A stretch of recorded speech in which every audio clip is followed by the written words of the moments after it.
Hello everyone, welcome back to our channel. Today I'm going to show you how to model this structure using Grasshopper in Rhino. First, let's take a look of our final result. We can change the curvature of this surface by changing the input here. We can change the density of the suspension members on top of the surface by changing this input. And also, we can change the size of the overall floor plan of this surface. This project was inspired by the Dorton Arena in North Carolina. And as you can see that the floor plan is a circular shape. This roof is a hyperbolic paraboloid surface, and underneath it, there are suspension members that's supporting this roof. Let's take a look of how to model this. First of all, let's make a new file, and then I'll double click it and type in Python. Double click it again. Then I will go to ChatGPT to ask it to generate a hyperbolic paraboloid surface. And here are the inputs that I should set. Here's the code. I'll make a copy of it, and then I'll come to Rhino, select everything, click paste, and then hit run. Well, it's not working yet. That's because we don't have the inputs here. So let's come back to here. We have udiv, vdiv, usize, vsize, a, and b. So we're going to set all the inputs here.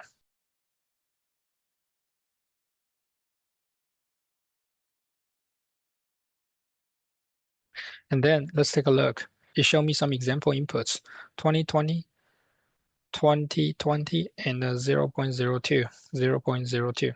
So let's bring that in.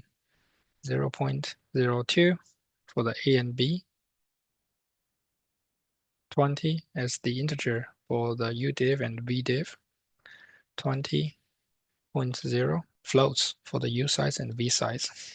Let's hit run again. It's not working.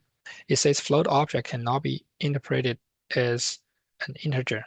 Well, that's because even we have 20 here as an integer, but once it brings into C Python, which is Python 3, it will automatically turn it into a float. So what we can do is we can type in integer here. Make sure to turn this into an integer and then bring it in, bring it in. Let's hit run again.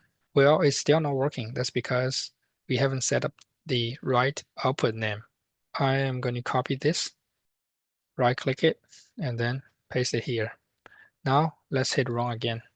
We got this surface. We can change the curvature of this shape by changing the input here. Of course, I'm going to make it bigger. I will set the maximum value to 1, and also I will change the digits. So now it works very well. Now since we have the paraboloid ready, we can set up the grid. So I will come to vector, find the square. I'll set the size to 1.222, and I'll set the number of squares on both directions as 22. Now, as you can see, we are creating this grid using this component. The problem is that once we bake it, you will realize that all those squares have overlaps with the adjacent squares, and that will be a problem since we only want to get one line at one place. So all we have to do is first let's delete them, and then I'll come over here.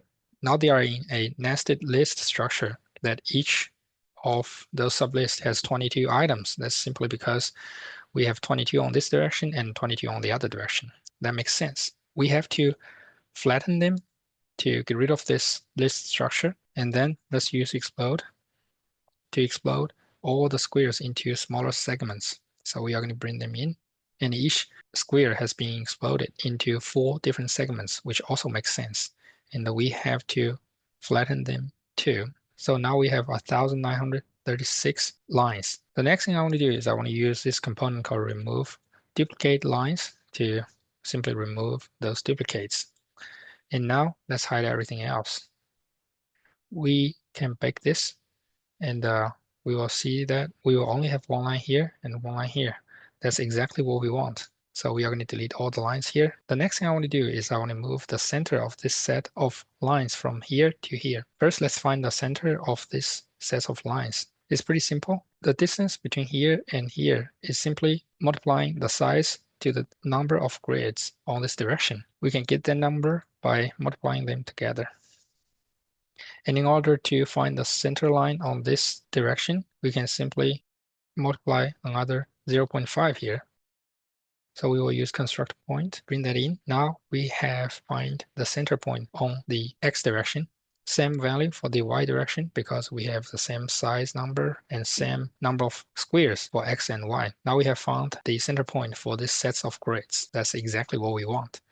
And then we will come over to vector to point to create a vector between this point and the 0, 0, 0 origin.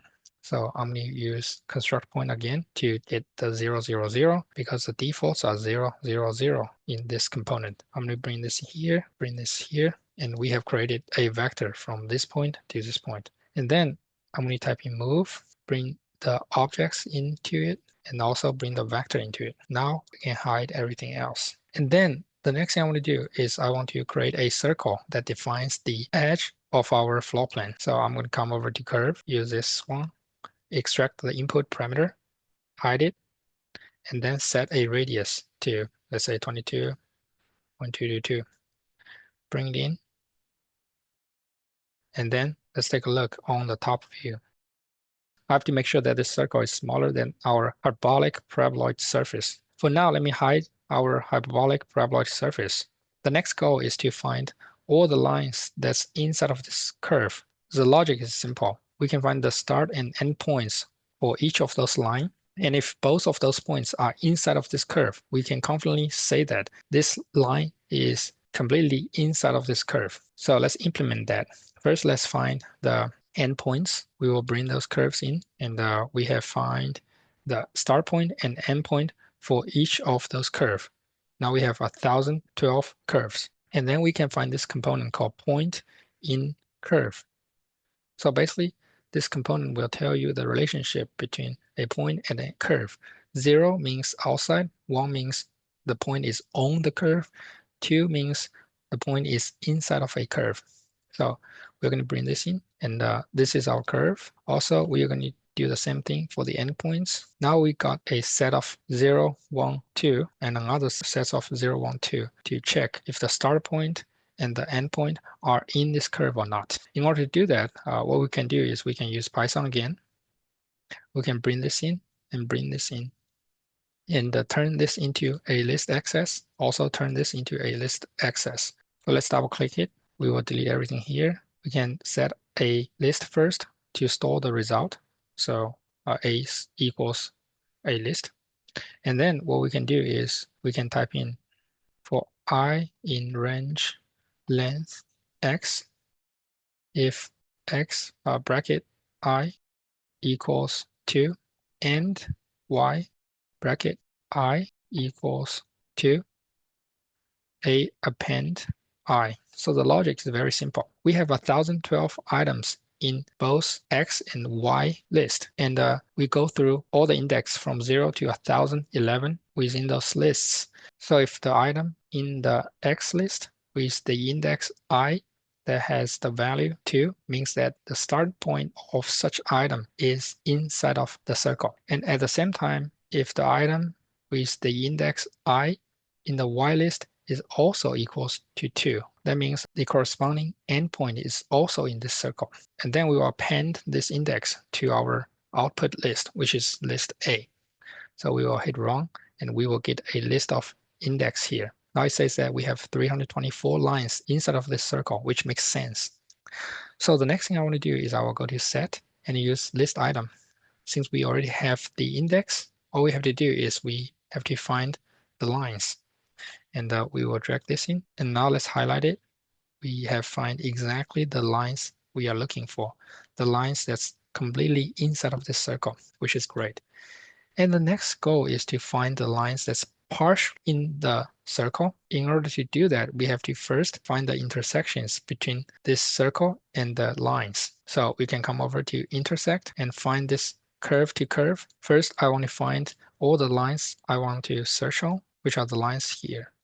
And also I want to find the circle that I'm looking for, which is right here. So this component solves the intersection events between two sets of curves, set A and set B. And right here are the intersection points. Right here are the parameters on the first set of curves. It says first curve here, but actually can be multiple curves. So that means that this list represents the parameter of those intersection points on the first set of curves that we are looking for. So we can use the other tool to split those lines into segments by using those parameters. So we can come over to curve and use this tool shader. So basically this tool shader a curve into segments using the parameter here. And we already have the parameters on the first sets of lines. Please be careful, we have a nested list. Why? Let's take a look. This is actually very smart. In order to keep the data structure, they have a sublist for every single item in the A input. So if there's no intersection between this line and the curve, then for that specific line, that specific list is going to be empty. They are only going to store the parameter on that specific line if they have intersection with the B input, which is the circle. So it can keep the order of each item within the list, and that is very smart. And then let's bring the lines that we want to split using those parameters. Be careful. The lines here is in a flat list, and we have to make sure that the list structure matches with each other. So I am going to graft here, bring them in, and then click.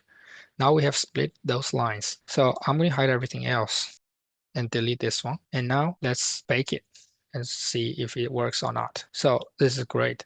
We have split this line into two segments because right here it says two curves has been selected. And we will highlight this circle again, and you can see that this line has been separated by the circle right here. The next goal is to find only the segments that's within this circle. There are many ways to do it. We can use the same idea that we had before by looking at the differences between this line and this line. The difference is the lines that we want to keep has one point inside of this curve, and the line we want to delete has one point outside of this curve. So that's the difference. We can use the same logic here. We will make a copy of this set of scripts, bring it here, bring the curves in. Let's take a look. The input here is a nested list. The input here is also a nested list. That is not what we want because remember, we set this into a list access. In order to ask Python to keep that list structure, the input has to be a flat list. You can see more details in my other tutorial that talks about data transfer between Grasshopper and Python. I've also put the link in the description. In order to solve that problem, all I have to do is come over here and flatten the structure again. And now let's take a look. Now it says the output is an empty list. That's because we haven't changed the logic yet. Remember, previously we want to find the lines that has both ends inside of this curve.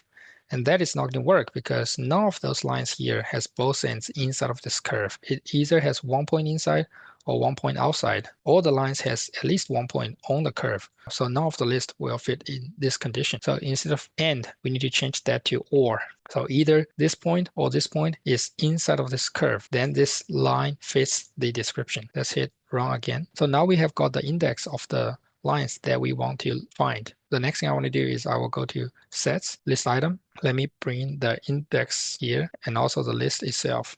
It's not working. That's because the input is still in a nested list. We want to flatten that. Now let's highlight it again. We have got what we want. I'm going to delete everything here, and also I'm going to hide everything else. Now let's take a look. We have found all the lines that we want so far, including the lines that's completely inside of this circle and the lines that's partially inside of this circle. And the next thing I want to do is I want to find the polyline that connects all the intersections between the lines and this circle. So we have already found those points actually by using this component. And then let me hide this curve.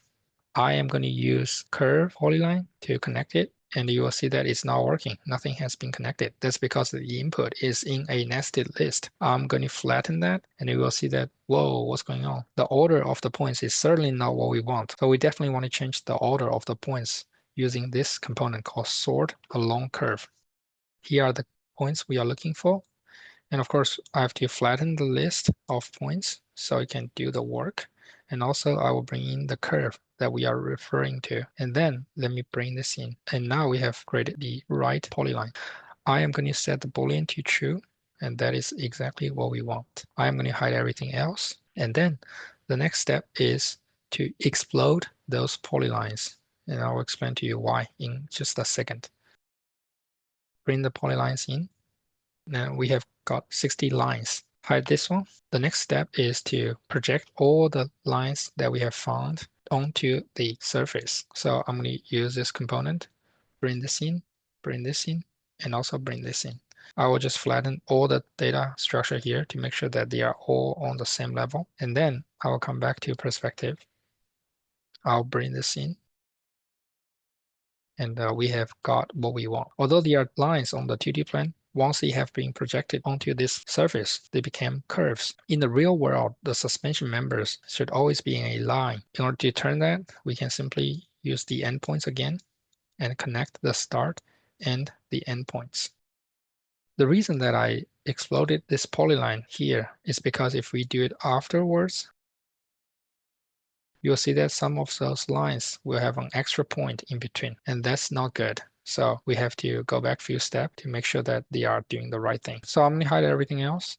Just leave the lines here. And the next thing I want to do is I want to bring all those lines that I've just generated into the SAP2000 using the plugin that I've made, which is called Skunk. I'm going to bring it in, and then I'm going to turn this on. So now we have successfully brought all the data from Grasshopper into SAP2000. And as you can see that the top view of this structure is still a circle. And that is exactly what we want. And at the same time, we can apply all different kind of complicated structural analysis to this structure, which is very cool. And you can do more than that. Let me turn this off first. For example, it doesn't have to be a circle. It can be any shape in your mind. I can go to the top view and draw a random shape. And then I will select this curve, bring it into Grasshopper, make the connections in between.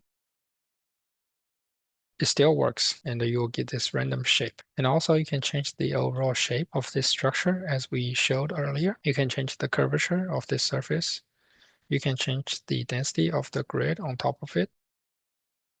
And also you can come over here, bake all the lines that we have just created, and close off the Grasshopper, select all the lines and type in multi-pipe. Now let me type in EMAP, and also I can change the display mode. You'll see that you have created this super cool surface that can be easily 3D printed into a furniture or just a piece of jewelry. So hopefully you have enjoyed this tutorial, and I'm looking forward to see you in our next tutorial.